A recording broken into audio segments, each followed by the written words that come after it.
क्या हुआ? तुम ठीक हो आप ही? अल्लाह, तुम ठीक हो? कोई बुरा ख्वाब देखा है क्या? बुरा ख्वाब तो नहीं, अपना बुरा नसीब जरूर देख लिया। क्या देख लिया है? क्या हुआ है? जिस लड़की की शादी से कुछ दिन पहले उसे ये पता चल जाए कि उसका उसके घर से कोई नाता ही नहीं रहा,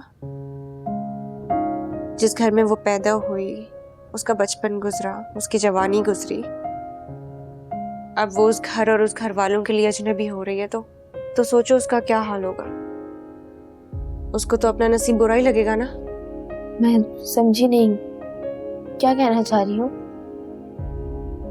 अम्मी ने हुक्मनामा जारी कर दिया मेरे लिए कि जिस घर में डोली में बैठकर जा रही हूँ वहीं से मेरा जनाजा उठना चाहिए।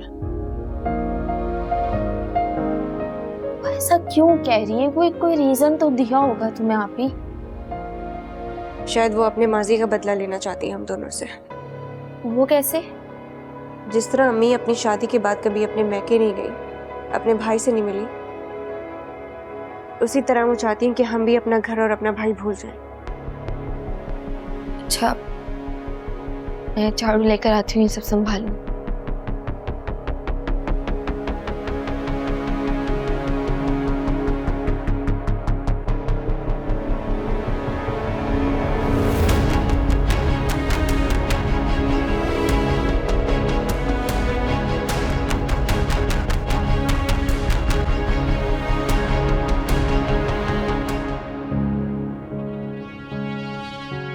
ये सारा सोना मेरा, इसमें से किसी को एक माशे भी नहीं दूंगा, अपनी सगी औलाद को भी नहीं। और वो शाहीन कहती कि सब कुछ उस निकम्मे अरबाज का है। नहीं, ये सब कुछ मेरा, सिर्फ मेरा। लेकिन शाहीन ने उस लड़की को जो इतना बड़ा कीमती सेट दे दिया, अब उसकी भरपाई के लिए मुझे कुछ और सोचना पड़ेगा। ऐसे तो नहीं छोड़ सकता ना, खानदानी सेट था वो, मेरी अम्मा और दादी की निशानी, ऐसे कैसे? हाँ, ये काम हो जाए तो समझो सारा नुकसान पूरा हो जाए। और अब मुझे ये काम जल्द से जल्द मुकम्मल करवाना है। मेरे पास वक्त भी बहुत कम हो गया, मेरी मंजिल अब मेरे सामने है और मैं अब किसी को अपना रास्ता नहीं काटने दूंगा, किसी को भी नहीं।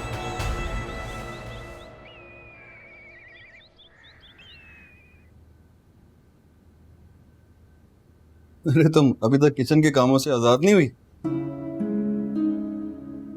हमें भी क्या कभी छुट्टी मिल सकती है? ये हमारी लाइफ टाइम जॉब है। हाँ, लेकिन तुम्हारे इस घर में चांदी दिन रह गए, उसके बाद तो तुम फिर हम पीछे से एंजॉय करेंगे, हल्ला गुल्ला करेंगे, मूवीज देखेंगे, खाने शाने खाएंगे, बहुत एंजॉय करेंगे। आहा, बड़ा मजा आएगा। भैया, हाँ? आप भी? अरे तुम परेशान हो गई हो? मैं मजाक कर रहा था। तुम खुश तो हो ना?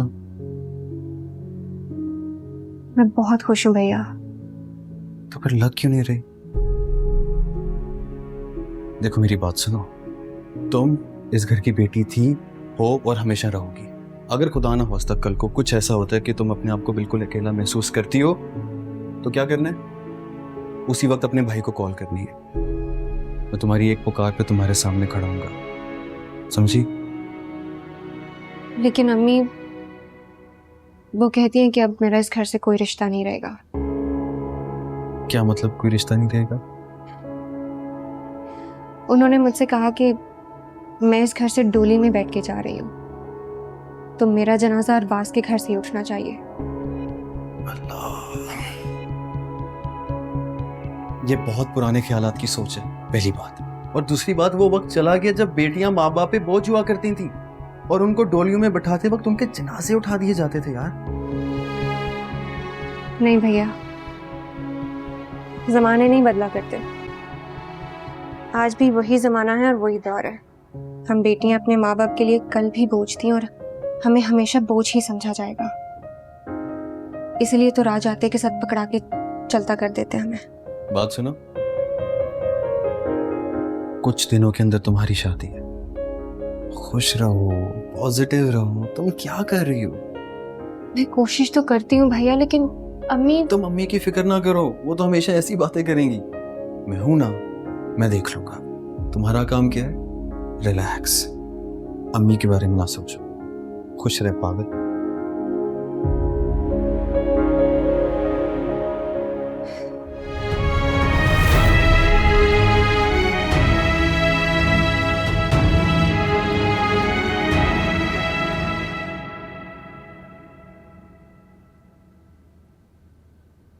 क्या ये क्या मसला है? मेरे सर पे क्यों आगे खड़ी हो गई?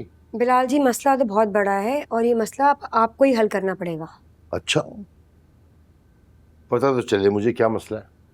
अरे अजीब बातें कर रहे हैं आप। अरबाज की शादी को इतने कम दिन रह गए और हम लोग ऐसे ही हाथ पे हाथ धरे बैठे, और ये जो जोड़े निकले हैं ना, इनमें से कोई भी ऐसे काम का नहीं है कि हम अरबाज की दुल्हन को दे सकते हैं। तो फिर क्या करूं मैं? क्या मतलब है क्या करूं? आप ही ने करना है, आप ही पैसे देंगे ना। और अब तो टाइम भी इतना कम रह गया है हमारे पास। अभी तो हमें बुटीक से जाके सिले सिलाए कपड़े लेने पड़ेंगे। और प्लीज पैसे जरा हिसाब किताब से दीजिएगा, क्योंकि बड़े आजकल महंगाई चल रही है बिलाल साहब। मेरा दिमाग घुमाने की कोशिश मत करना तुम। मैंने कहा था ना कि बाजार से कुछ नहीं लेना, जो भी निकालना है घर से निकालो। समझ में नहीं आई?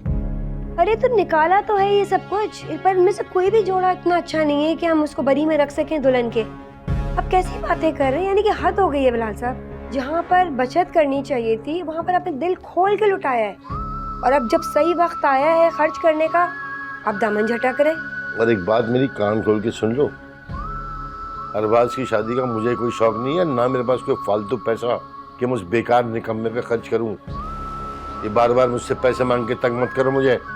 बिलाल साहब, आप भी मेरी बात गौर से सुन ले कि ये रिश्ता आपने करवाया है, वरना अरबाज को भी ना कोई शौक नहीं था बैठे बैठाए शादी रचाने का, और ना ही उसके पास ना इतने फालतू के पैसे हैं कि वो आपकी बात निभाने के लिए अपनी जिंदगी दांव पे लगा दे।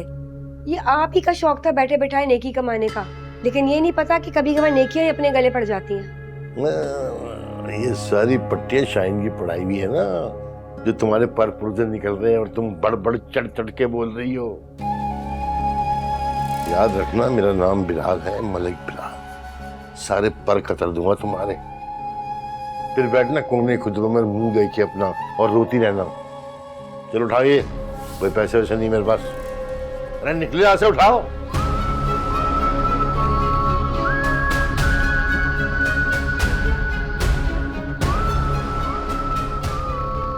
पैसे दे दो, पैसे दे दो।